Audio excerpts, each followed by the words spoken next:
nakakahiya! Kainis! Umalis ka nga dito! Ako kita makita! Sorry anak. Tara na nga, labas na nga lang tayo. May panira dito eh. Tara. Anak, sandali. Anak, Scarlett, graduation mo pala bukas? O tapos?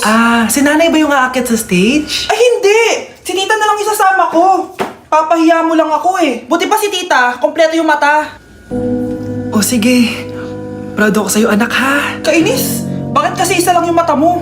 Balang araw anak, malalaman mo rin kung bakit. Diyan ka na nga, marami pa akong gagawin. Ano bang ginagawa natin sa hospital, tita? Sumama ka na lang, Scarlett. May kailangan ka malaman. Scarlett? Ikaw yung anak ni Susan, right? Oo, Doc. Ako nga si Scarlett. Ba't kilala mo ko? Oh yes, I remember. Ikaw yung batang na-aksidente dati, yung nabulag yung kaliwang mata. Buti na lang dinonate ng nanay mo yung kaliwang mata niya para sa'yo. Kaya pala isa lang yung mata ni nanay. Alam mo, sobrang mahal ka ng nanay mo. Huwag mo siyang papabayaan, ha?